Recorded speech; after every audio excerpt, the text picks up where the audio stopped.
Nama saya Mary dari New Life Anugerah Kebenaran Serang. Di video kali ini saya mau share tentang Priceless Jewel. Tapi sebelum saya mulai, mari kita berdoa. Bapak, kami mengucap syukur kalau hari ini kami boleh mendengar firman-Mu. Roh Kudus, Engkau bekerja di setiap kami, pribadi lepas pribadi. Berbicara kepada kami, bukakan pikiran kami dan bukakan hati kami, agar kami siap menerima firman-Mu, dan biar firman-Mu jatuh di tanah hati kami yang subur. Di dalam Tuhan Yesus aku berdoa, amin. Priceless Jewel.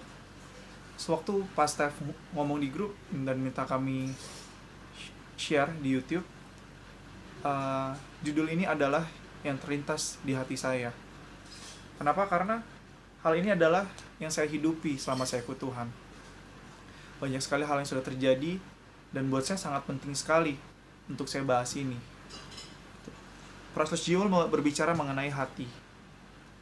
Saya sudah menyaksikan banyak sekali orang Kristen, orang yang sudah ikut Tuhan, dia jatuh dan dia berhenti dan berpaling. Simple. Sebenarnya karena mereka tidak menjaga hati mereka tidak memfilter apa yang masuk dan apa yang keluar. Dan waktu mereka jatuh, mereka tidak tahu caranya kembali ke dalam hadirat Tuhan. Mereka tidak tahu kalau mereka harus menyelesaikan itu sama Tuhan. Saya juga seperti itu. Banyak sekali tantangan waktu saya ikut Tuhan. Banyak yang saya harus hadapi, dan disitulah pentingnya pemuritan dan komunitas rohani. Saya dimuridkan langsung oleh Pak Steph. Sewaktu saya mengalami momen itu, Pak Steph lah yang membantu saya, membimbing saya untuk mengatasi hal tersebut. Membantu saya dan mengajari saya bagaimana cara melihat hal tersebut. Dan tentunya, sewaktu saya ada di masa-masa down tersebut, saya masuk ke dalam hadiratnya Tuhan dan saya membereskan itu dengan Tuhan. Kenapa? Karena buat saya itu hal yang penting sekali. Bagaimana kita bisa membereskan itu, kembali kemana titik kita down dan kita membereskan sama Tuhan, itu penting sekali. Itu ada di 2 Raja-Raja 6 ayat 5. Dan terjadilah ketika seorang sedang menumbangkan sebatang pohon, jatuhlah mata kapaknya ke dalam air, lalu berteriak-teriaklah ia, "Wahai tuanku, itu barang pinjaman." Tetapi berkatalah abdi Allah, "Kemana jatuhnya?" Lalu orang itu menunjukkan tempat itu kepadanya. Kemudian Elisa memotong sepotong kayu lalu dilemparkannya ke sana, maka timbullah mata kapak itu dibuatnya. Amin. Dari sini kita tahu bahwa waktu kita mengalami masa down, kita berbuat salah, kita harus bisa kembali ke titik di mana kita jatuh dan membereskan itu dengan Tuhan, dan kita berjalan lagi. Kenapa? Karena kalau misalnya kita tidak membereskan masalah tersebut, kedepannya itu pasti akan kita bisa mengambil keputusan yang salah. Karena waktu momen itu terjadi, waktu momen kita jatuh dan kita tidak bereskan, tidak mengerti bagaimana cara Allah melihat akan satu hal tersebut. Jadi sangat penting sekali untuk kita semua, untuk kita bisa mengerti dan kita bisa membereskan itu dalam hadirat Tuhan dan bersama Tuhan. Itu sebabnya Priceless Jewel itu adalah hati kita, dan sangat penting untuk hati kita untuk kita jaga. Gitu loh. Kenapa? Karena Tuhan itu melihat hati. Gitu. Dalam perjalanan kita jalan sama Tuhan, ya memang kita berbuat salah, tapi kita juga harus bijak untuk kita bisa menjaga hati kita secara waspada. Saya akan bukakan ayatnya di mana Tuhan melihat hati. Itu ada di Kejadian 4 ayat 3 sampai 6. Ini berceritakan tentang Kain dan Habel. Kejadian 4 ayat 3 sampai 6. Setelah beberapa waktu lamanya, maka Kain mempersembahkan sebagian dari hasil tanah itu kepada Tuhan sebagai korban persembahan. Habel juga mempersembahkan korban persembahan dari anak sulung kambing dombanya, yakni lemak-lemaknya. Maka Tuhan mengindahkan Habel dan korban persembahannya itu, tetapi Kain dan korban persembahannya tidak diindahkannya. Lalu hati Kain menjadi sangat panas dan mukanya muram. Firman Tuhan kepada Kain, "Mengapa hatimu panas dan mukamu muram?" Di sini kalau kita lihat, waktu persembahannya Kain tidak diindahkan oleh Tuhan, di ayat kelima disebutkan bahwa hatinya Kain panas dan mukanya muram. Tapi yang menarik adalah di ayat ke-6-nya. Kalau kita lihat di situ, firman Tuhan kepada Kain, "Mengapa hatimu panas dan mukamu muram?" Padahal secara kasat mata, ketika kita marah, biasa terlihat ada dari wajahnya dulu. Gitu, nggak mungkin kalau kita bersampingan sama orang secara manusia kepada manusia, tiba-tiba, "Wih, ini orang marah nih." Nggak, susah hal itu bisa terjadi. Kadang diam itu kan banyak artinya. Tapi yang teratur dari wajahnya dulu. Kalau marah, di sini kita ambil kasusnya Kain yang mukanya marah, hatinya panas dan mukanya muram, kelihatan dari wajahnya. Baru kalau secara manusia kita tanya, "Kamu kenapa?" gitu loh. Tapi Tuhan ini suka gitu, Tuhan langsung tahu. Karena Tuhan melihat hati, langsung ditanya sama Kain, dan yang dimention di ayat tersebut itu adalah hatinya yang panas. Wow, Tuhan melihat hati kita. Dan saya akan bukan lagi satu ayatnya, di 1 Samuel 16 ayat 7, ini menunjukkan bahwa Tuhan itu melihat hati. Oke. Tetapi berfirmanlah Tuhan kepada Samuel, janganlah pandang parasnya atau perawakan yang tinggi, sebab aku telah menolaknya. Bukan yang dilihat manusia apa yang dilihat Allah, manusia melihat apa yang di depan mata, tetapi Tuhan melihat hati. Amin. So, dengan semua ayat tersebut, dengan beberapa hal yang sudah saya saksikan, sangat penting untuk kita tuh menjaga hati kita dengan segala kewaspadaan. Kenapa? Karena itu adalah nubuatan saya yang pertama kali. Jaga hatimu dengan segala kewaspadaan, di Amsal 4 ayat 23. Itu nubuatan pertama saya waktu saya lahir baru. Waktu saya menerima itu, saya berpikir, jaga hatimu dengan segala kewaspadaan. Oke. Maksudnya jaga untuk kita tidak bertindak bodoh dan lain sebagainya gitu kan. Tapi semakin lama saya ikut Tuhan, semakin saya renungkan, beberapa momen juga ayat itu tiba-tiba muncul buat saya tuh nemplok di hati saya gitu loh. Setelah beberapa fase juga saya lewatin sama Tuhan, jagalah hatimu segala kewaspadaan bukanlah ayat yang biasa buat saya. Yang terpikir sama saya, kenapa Tuhan memakai waspada bukan hati-hati? Kenapa di acara kriminal waktu itu ada di RCTI, ya udah sebut aja lah ya. Ada teman-teman tahu ada acara berita kriminal yang napi, kalau dia ngomong waspadalah, bukan hati-hatilah. Selain kalau kita ngomong hati-hati repot gitu. Tapi buat saya waspada itu adalah sebuah aksi. Buat saya aksi antisipasi untuk apa yang terjadi di depan kita. Gitu loh. Adalah emang menyegajakan diri kita, menyiapkan antisipasi agar hal yang kita tidak inginkan itu terjadi di depannya. Itu adalah waspada gitu loh. Jadi kita sudah siap-siap duluan, jadi ketika itu datang kita sudah berjaga-jaga gitu loh. Kenapa? Karena di sini saya masih manusia, saya juga masih mengalami masa-masa seperti itu, tapi saya tahu untuk waktu hal itu terjadi, saya harus kembali ke dalam hadirat Tuhan dan membereskan itu bersama Tuhan. Karena ketika kita tidak bisa jaga hati kita secara waspada, biasa tuh marah, khawatir, itulah yang akan timbul dalam hati kita. Itu biasa yang kita rasakan. Kain pun marah gitu. Waktu itu terjadi waktu awal pandemi ya. Waktu awal pandemi itu saya khawatir bukan main. Padahal firman Tuhan, biarlah kekhawatiran kita itu cukup sehari saja. Tapi saya khawatir marah itu ada kali 1 minggu, dan saya belum sadar kalau saya marah dan khawatir. Saya dalam 1 minggu di awal pandemi, saya kerjaannya ngomel-ngomel mulu sama teman-teman kantor saya. Karena jam kerjanya itu dicepetin. Padahal yang harus kita tahu, sewaktu pandemi ini kan kita membatasi jarak dengan orang dan seberapa banyak kita bertemu dengan orang. Saya ngomel gitu loh. Bukankah kalau dicepetin artinya orang yang datang ke bank akan tambah banyak? Kenapa tidak dibatasin aja? Tapi saya mengerti sekali kalau perusahaan pasti perlu untung dan lain sebagainya. Tapi hari itu entah kenapa saya benar-benar khawatir akan diri saya sendiri gitu. Tiba-tiba satu momen waktu saya lagi istirahat di pantry belakang, saya dengar lagu. Tiba-tiba hati saya jeduk. Terus di dalam hati saya tuh terdengar suara seperti ini. Kenapa kamu fokus sama diri kamu sendiri? Tidakkah kamu melihat kalau kalau ini pandemi, di sini ada rancangan Tuhan yang luar biasa. Habis pandemi ini pasti ada perbuatan Tuhan yang ajaib pasti ada di sini gitu. Kenapa saya fokus di sini dan melihat ke belakang, melihat khawatirnya saya, sehingga saya tidak bisa melihat panggilannya Tuhan? Kenapa saya terlalu khawatir? Bukankah Dia yang akan jaga kita? Sejak saat itu saya seperti dibangunkan lagi, seperti saya disadarkan lagi, kalau gitu saya nggak mau fokusnya ke dalam diri saya sendiri. Kenapa? Karena itu adalah sebuah masalah jika kita fokus ke hati, ke diri kita sendiri. Jika kita fokus ke hati kita sendiri, biasa tuh yang terjadi itu self pity. Kita mengasihani diri kita sendiri. Dan itu membuat kita nggak bisa ngeliat apa rancangan Tuhan di depannya. Karena kita terlalu fokus sama diri kita sendiri. Sejak istirahat itu, saya ubah fokus saya. Saya bilang, saya mau fokusnya balik lagi sama Tuhan. Saya mau tahu apa yang akan Tuhan kerjakan sehabis ini. Saya juga mau mempersiapkan diri saya selama pandemi ini. Jadi sejak saat itu, saya melihat pandemi ini sebagai sebuah kesempatan untuk kita bisa masuk ke dalam hadirat Tuhan. Kunci pintu kamar, dan kita doa sama Tuhan. Kita punya banyak waktu di rumah, kita punya banyak waktu sama keluarga, dan itu yang saya lakukan. Gitu.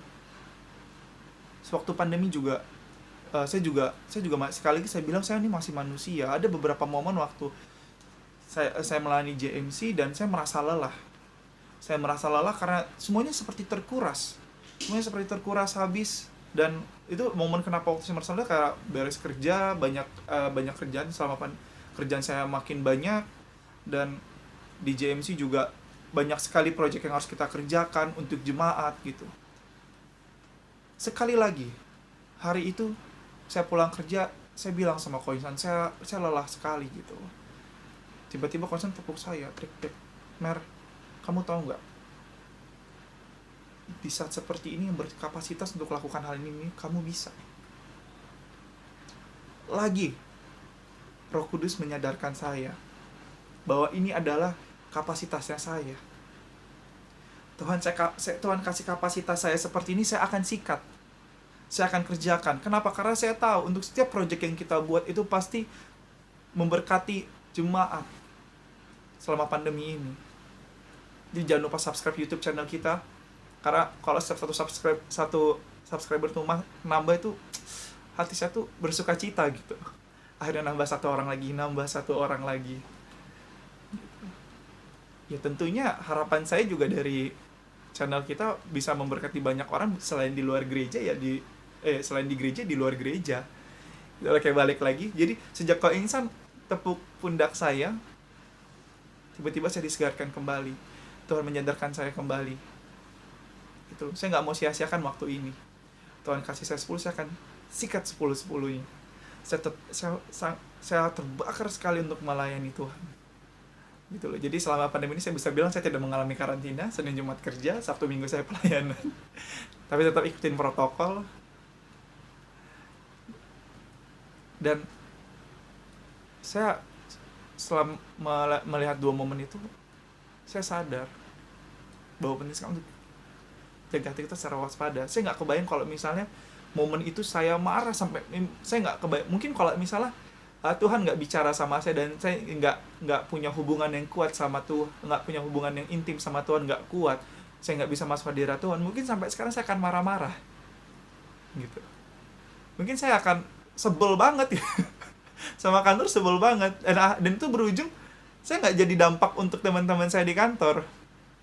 Padahal Tuhan mau kita jadi garam sama terang ya. Itu ada ayatnya di Matius.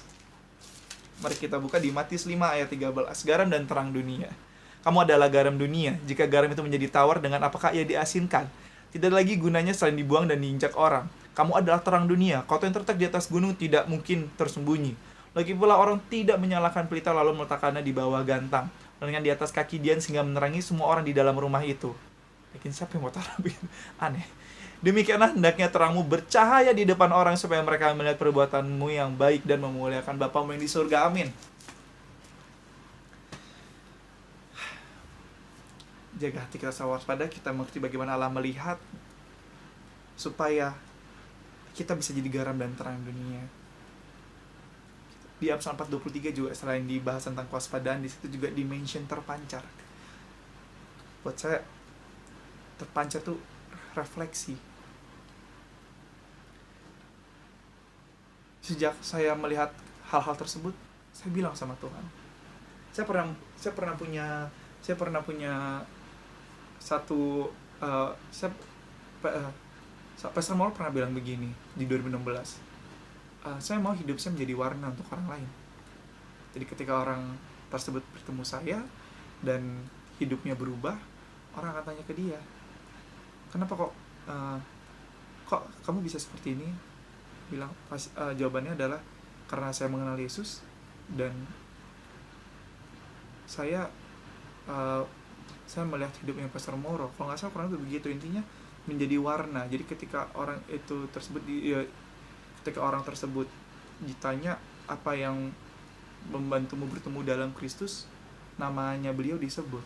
Saya berpikir saya juga mau jadi orang seperti itu. Saya ingin berkontribusi dalam hidup seseorang, menjadi warna dalam hidup seseorang. Jadi ketika orang ditanya, nama saya disebut.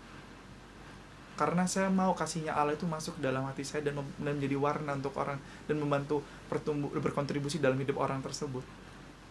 Gitu loh. Saya mau hidup saya dipenuhi kasihnya Tuhan. Saya mau hidup di dalam kasihnya Tuhan. Karena Allah itu adalah kasih.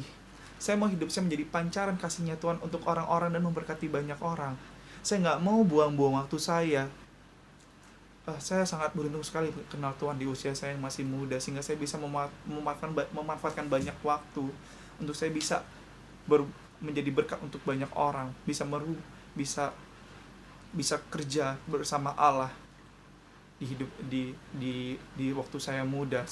Karena di masa seperti ini ya, energinya masih banyak. Itu sebabnya kalau saya kasih kapasitas 10, saya akan hajar 10-10-nya untuk Tuhan. Karena Tuhan juga karena di Efesus dibilang hiduplah dalam kasihnya gitu. Saya mau hidup saya dipenuhi dengan kasih Allah. Saya mau setiap hari saya punya hubungan yang intim dengan Tuhan. Saya mau setiap hari hadirat Tuhan penuh dalam hati saya. Karena ketika kita bisa menjaga hati kita secara waspada, itu secara nggak langsung juga kita mengerti loh bagaimana Allah melihat, bagaimana Allah punya rancangan dalam hidup kita. Jadi saya mau apa yang saya keluarkan dari mulut saya ini itu berpengaruh, karena dalam hati saya ini adalah kasih, dan biar sesuatu yang keluar itu juga kasih. Karena di Lukas 6 ayat 45, orang yang baik mengeluarkan barang yang baik dari perbendaharaannya hatinya yang baik, dan orang yang jahat mengeluarkan barang yang jahat dari perbendaharaannya yang jahat, karena diucapkan mulutnya meluap dari hatinya. Matius 15 ayat 18. Tetapi apa yang keluar dari mulut berasal dari hati, dan itulah yang menajiskan orang.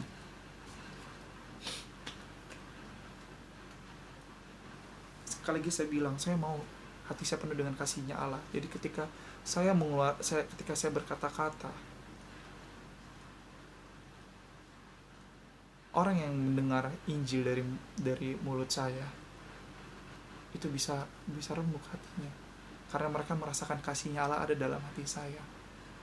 Sekali lagi saya bilang, saya nggak mau hidup saya selagi waktu saya muda ini, saya mau melakukan hal-hal yang bodoh, membiarkan hal yang tidak dari Allah masuk ke dalam hati saya, dan saya keluarkan itu kepada orang-orang, dan orang-orang tidak bisa merasakan kasihnya Allah lewat hidup saya. Saya nggak mau seperti itu. Kenapa? Karena saya sendiri sudah rasakan kasihnya Allah. Besarnya kasih Allah itu sudah saya rasakan gitu. Yohanes 3 ayat 16, karena begitu besar kasihnya Bapa itu besar. Kalau secara opini saya pribadi, itu jangan ditulis besar. Kasihnya Allah yang tidak bisa diluapkan dengan kata-kata yang engkau sendiri tidak akan mengerti, yang kau tidak bisa membayangkan rasa besar itu gimana. Karena waktu kau merasakannya, kau bisa hanyalah menangis, karena kasihnya itu besar. Kasihnya itu besar, yang dia relakan anaknya mati untuk menebus kita. Dan masakan ia dengan kasih yang seperti itu, kita hidup sembarangan. Saya nggak mau hidup saya itu nggak jadi terang dan garam. Saya nggak mau. Saya mau hidupnya saya jadi terang dan garam. Saya nggak mau sia-siakan waktu ini. Saya nggak mau sia-siakan masa pandemi ini. Kalau kau sudah jalan sama Tuhan dan kita berbuat salah, jangan maju terus ya. Saya harap sewaktu teman-teman dengar dengar firman ini, teman-teman tahu apa yang harus dilakukan. Kembali dan beresin itu sama Tuhan. Itu adalah pilihan yang terbaik dalam hidup, untuk tetap dalam hadiratnya Tuhan. Saya punya cerita waktu saya kerja di bank sebagai customer service. Hari itu ada nasabah nggak bisa tanda tangan. Biasanya sama satu kalau nggak bisa tanda tangan cuma ada 3 pilihan. Latihan sampai saya 2 menit, latihan sama security sampai dia bisa, kalau nggak bisa terakhir pulang, dan nggak punya rekening. Waktu dia datang di meja saya pertama kali saya panggil, duduk, tanda tangannya beda. Latihan sampai saya 2 menit masih nggak bisa. Saya oper ke security, Pak, tolong dibantu ya, nasabahnya nggak bisa tanda tangan, mirip lah kayak KTP kayak biasa. Oh oke, siap Mer. Momen itu saya istirahat, udah beres saya istirahat 1 jaman, saya balik lagi, beres istirahat maksudnya. Security bilang, Mer, tanda tangannya coba dicek dulu. Oke, saya cek kan, jebret, tanda tangannya masih beda. Latihan lagi ya, latihannya beres. Itu saya udah manggil 2-3 nasabah lebih, ada kali setengah jaman, balik lagi masih nggak bisa. Dia duduk di meja saya, dia bilang sama saya begini, Pak, saya nggak bisa tanda tangan, tolong ajarin saya. Nah, tiba-tiba Roh Kudus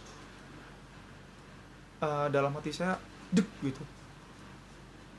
Kenapa? Karena waktu Bapak itu ngomong itu mengingatkan kembali atas lagu yang saya renungkan, Reckless Love gitu. Di lagu tersebut tuh kita tuh nggak layak, hina, udah nggak pantas kita itu di depan Tuhan. Tapi kenapa Tuhan masih mengasihi kita? Gitu loh. Tuhan masih kejerin kita dengan kasih yang sebesar itu, masih kejerin kita. Ya, masih kejerin kita, dan padahal kita udah nggak layak gitu loh. Kadang malah kita egois aja gitu loh.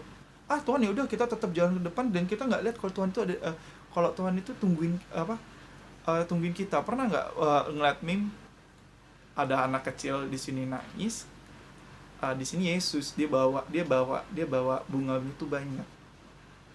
Bukan anak kecil, remaja. Terus pas remaja ini punya pasangan, dia pergi, Tuhan masih di sini.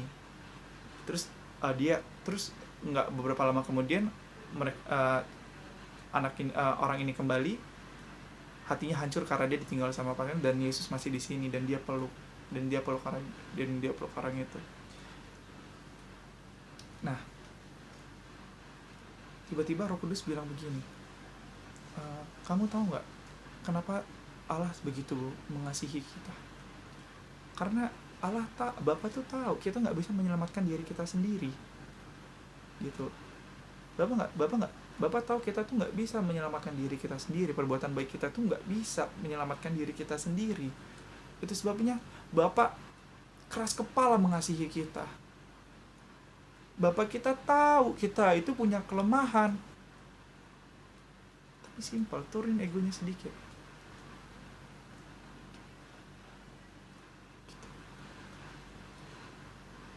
Datang sama Tuhan, biar hadirat Tuhan yang memenuhi hati kita, supaya tidak ada tempat untuk marah, khawatir itu ada dalam hati kita. Itu sebabnya kita bisa mengerti bagaimana Bapak kita punya rancangan atas hidup kita. Bapak kita punya kasih yang sebesar itu. Oleh sebab itu waktu nasabah itu ngomong begitu, saya sadar, tiba-tiba semua itu disingkapkan, dan saya bantu nasabah tersebut untuk tanda tangan. Saya pelajarin tanda tangannya. Karena dia nggak tahu lagi atas tanda tangan dia sendiri, dan dia nggak bisa, dan siapa yang bisa nolong dia, dan dia minta tolong bantuannya ke saya. Gitu. Kalau aja nasabah itu datangnya dengan marah-marah, coba bayangin, mana mau saya. Tapi nasabah itu datang dengan dia nurin egonya dia bilang dia nggak tahu lagi gimana cara tanda tangan. Itu membuat saya merasakan kasihnya Allah. Tiba-tiba kasihnya Allah tuh penuh dalam hati saya. tiba-tiba zup. Momen itu saya bisa nangis, cuman karena dalam pekerjaan saya tahan. Saya tahan nangisnya saya. Ambiar saya. Karena kasihnya Allah tuh ngebuat saya ambiar.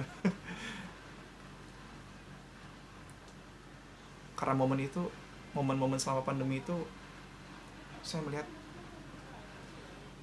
masa iya sih saya mau tinggalin kasih yang sebesar itu? Masa iya saya mau melakukan hal-hal yang bodoh? Kalau misalnya sekali lagi, kalau kita pernah jatuh dan kita berbuat salah, masuk hadirannya Tuhan, ingat momen-momen sama Tuhan, momen-momen kita ngerasakan kasihnya Tuhan tuh ada dalam hati kita. Ingat itu. Jangan ambil keputusan yang salah, jangan ambil pilihan yang salah dengan tetap jalan lurus dan tidak beresan itu sama Tuhan. Di 1 Korintus 13 ayat 1-3.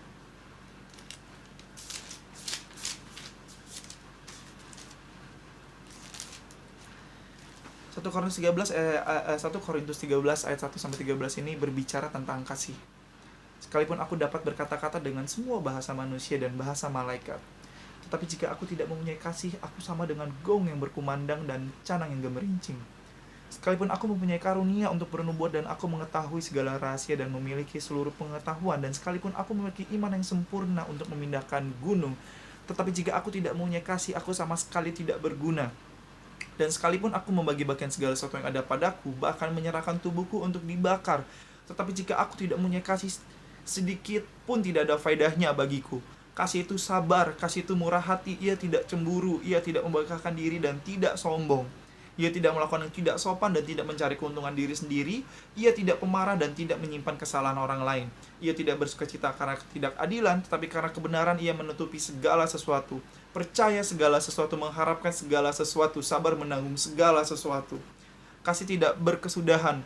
Nubuat akan berakhir, bahasa roh akan berhenti, pengetahuan akan lenyap. Sebab pengetahuan kita tidak lengkap dan nubuat kita tidak sempurna. Tetapi jika yang sempurna tiba, maka yang tidak sempurna itu akan lenyap. Ketika aku kanak-kanak, aku berkata seperti kanak-kanak. Aku merasa seperti kanak-kanak. Aku berpikir seperti kanak-kanak. Sekarang sesudah aku menjadi dewasa, aku meninggalkan sifat kanak-kanak itu. Karena sekarang kita melihat dalam cermin suatu gambaran yang samar-samar. Tetapi nanti kita akan melihat muka dengan muka. Sekarang aku hanya mengenal dengan tidak sempurna, tetapi nanti aku akan mengenal dengan sempurna, seperti aku sendiri dikenal. Demikianlah tinggal ketiga hal ini, yaitu iman, pengharapan, dan kasih. Dan yang paling besar diantaranya adalah kasih. Waktu saya baca ayat ini, kalau misalnya ada yang bilang cinta itu buta,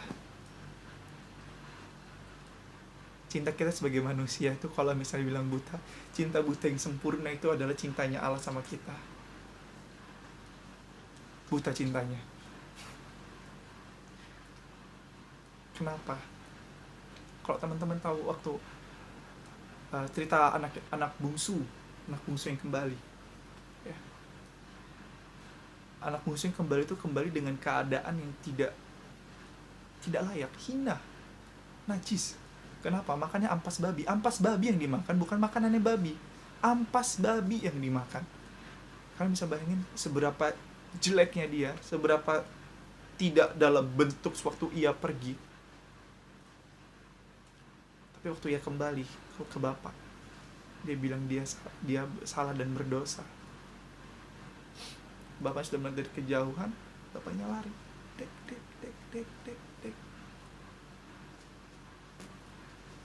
Bapaknya peluk dia. Itu sangat tergambar jelas di kepala saya. Bapaknya tuh lari dengan penuh sukacita. Penuh sukacita melihat anaknya, si bungsu ini yang hilang sudah kembali. Dan waktu bapaknya lari juga, bapaknya bilang ke pelayan-pelayannya, siapkan ini itu, sembelih ini itu. Semua yang diberikan itu adalah yang terbaik. Waktu kita tahu kita salah, kita datang sama Tuhan. Tuhan itu Tuhan itu welcome kita loh.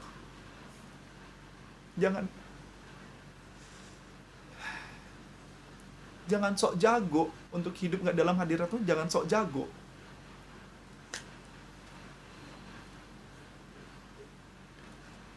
Waktu kita datang sama Tuhan, masuk hadiratnya Tuhan, tentu kasih kita yang terbaik. Dia welcome kita. Simple, turunin ego kita sedikit, biar Roh Kudus yang bekerja dan penuhi hati kita.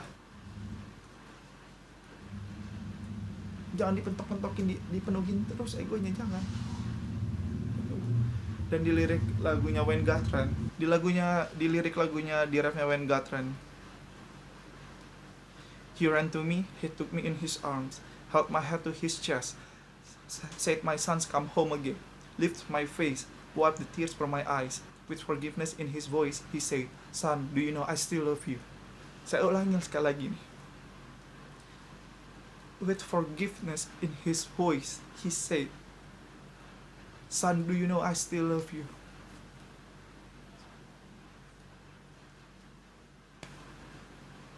Cintanya Tuhan itu buta, gak ngelihat kesalahannya kita. Yang penting kita datang sama Tuhan dan bilang, Tuhan saya salah. Tuhan tuh masih mengasihi kita. Jaga hati kita dengan segala kewaspadaan. Jangan berbuat bodoh, padahal kita udah pernah ngerasain kasihnya Allah yang sebesar itu. Jangan bodoh. Ambil pilihan yang terbaik, datang sama Tuhan. Karena Tuhan punya rancangan yang besar untuk hidup kita. Jangan lihat ke diri kita sendiri, kita terluka, semuanya tinggalin kita. Enggak, Tuhan gak pernah tinggalin kita semua. Tuhan itu Allah yang setia. Ambil pilihan yang terbaik. Dia mengasihi kita. Bapak kita mengasihi kita keras kepala. Biar hidup kita menjadi sebuah pancaran dari kasihnya Allah. Amin. Saya harap firman ini memberkati kita semua. Saya harap firman ini membuat kita mengerti kasihnya Allah dan pentingnya untuk jaga hati kita dengan segala kewaspadaan, supaya kita tahu panggilan Tuhan dalam hidup kita. Amin. Sebelum saya sudahi video ini, mari kita sembah di satu lagu, judulnya Pilihan yang Terbaik.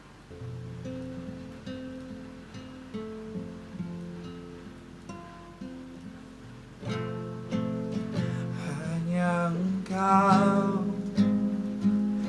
yang mengenal dalamnya hatiku, kerinduan hati ini hanyalah dekat-Mu.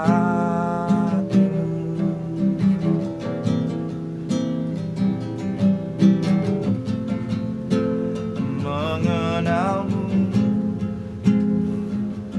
melebihi harta yang mulia, kehendak-Mu bagianku. Terjadilah seturut yang Kau mau. Ku memilih untuk senangkan-Mu. Ku memilih untuk tetap dekat-Mu. Di segala masa ku penuh asa, karena tangan-Mu yang kuat topangku. Ku memilih untuk senangkan-Mu. Ku memilih untuk tetap dekat-Mu, tetap murni seperti hati-Mu. Tuhan menyenangkan. Pilihan yang